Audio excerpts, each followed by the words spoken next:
So as you can see, I have some foot Rohan warriors. I bought them from eBay years ago for D&D, but now that I'm MESBGing, and if I was going to run Rohan, it would be mounted, so I'm going to use them for the Dead of Dunharrow, and I already have the King of the Dead and his heralds painted. But how? Well, location wise they're already at Dunharrow. All we need now for this what if scenario is a broken oath and a curse. So first off, Theoden doesn't just say no and refuse.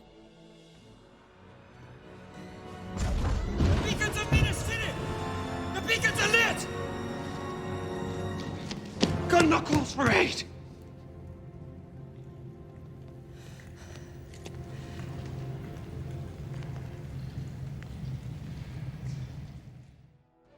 Because Rohan are men of honour, and as Boromir said,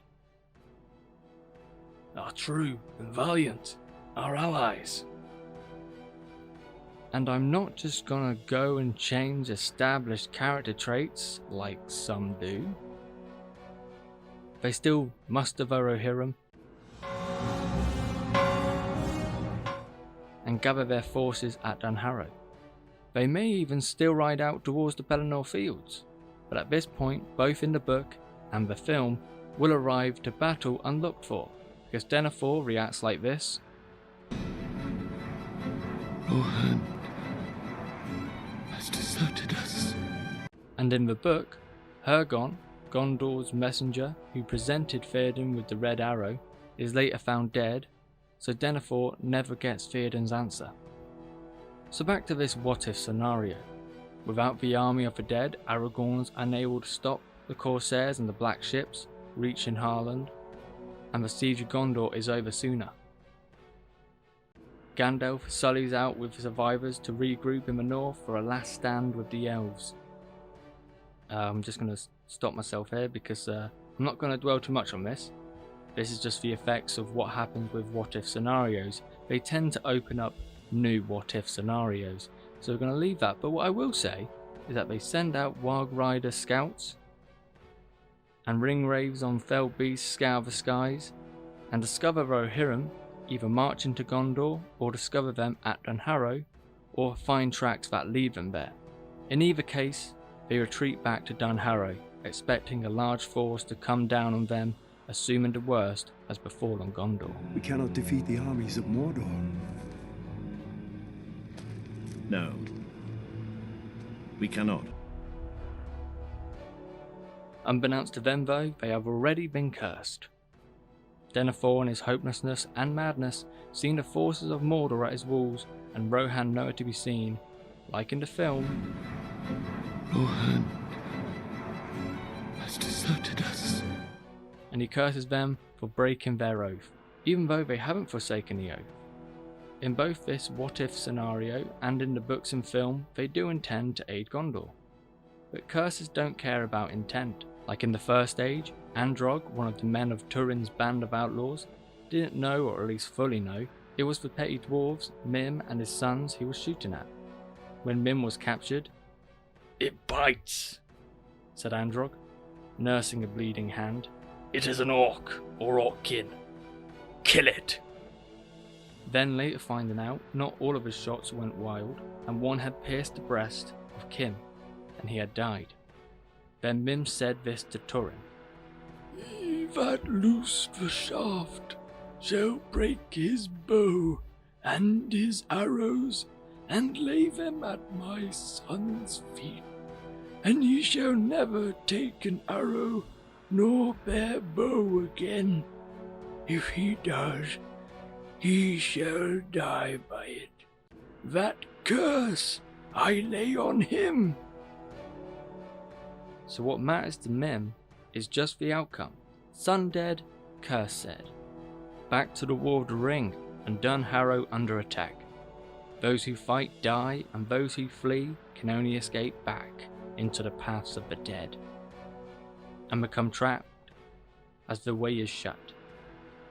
Combining with the curse of Elendil to the men of the mountains, when the Rohirrim either are slain by the dead of Dunharrow or die of starvation, they rise from the mists as ghostly shapes of men and join the ranks of the dead. Okay, well, we're insert time once I've edited up to this point, and I haven't got to the painting of the army yet. So I made myself a spray stick thing, whacked them onto the double-sided tape, and sprayed them white.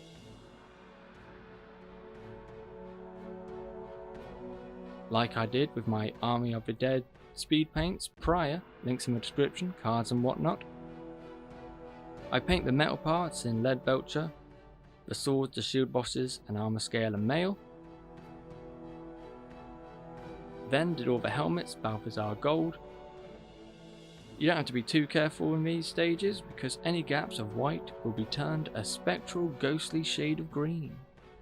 Speaking of green, a big old dolloping of green wash all over them.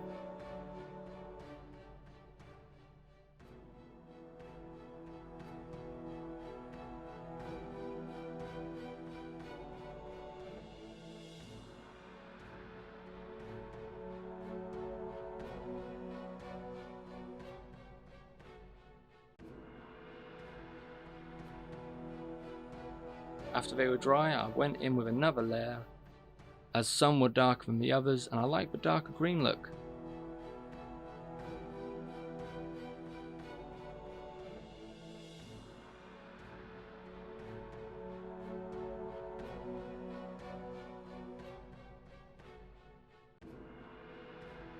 For their bases, I'm going with stone. So I poured much more than I needed of my black paint and Mod Podge mix into a tub and added sand. You could probably still use a brush to splodge this on, but I went for a spatula-like application with a wooden stirring stick.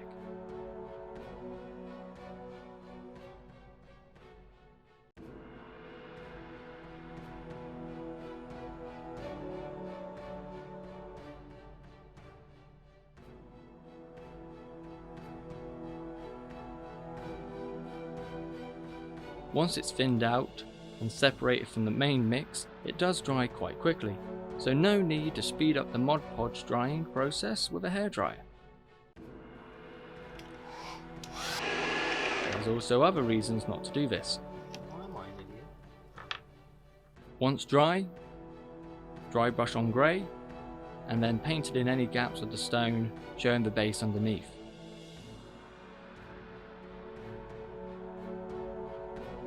And then I painted the rims black. Now I could finish here and be done.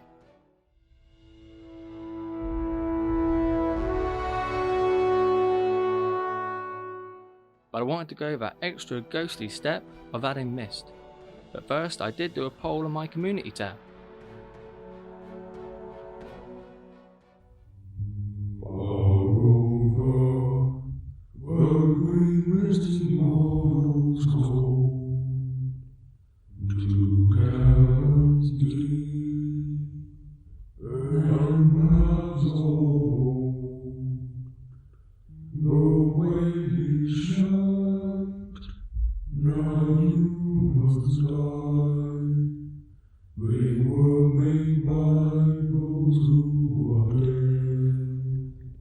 So sacrifice a pillow to the crafting gods for the fluffy innards, then tear off chunks, and I painted them in one of the lighter greens I have.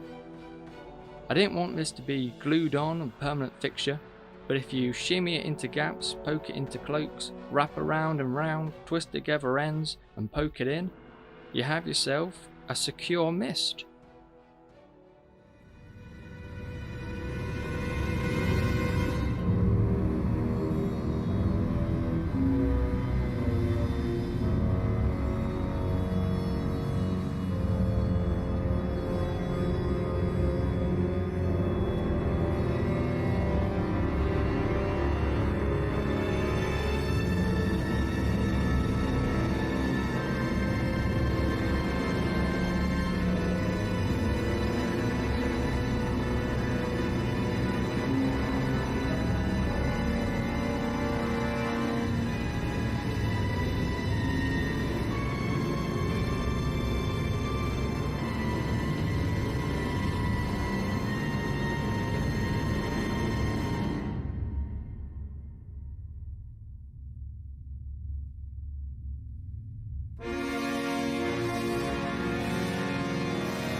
that's my what if themed Army of the Dead, Dead of Dunharrow.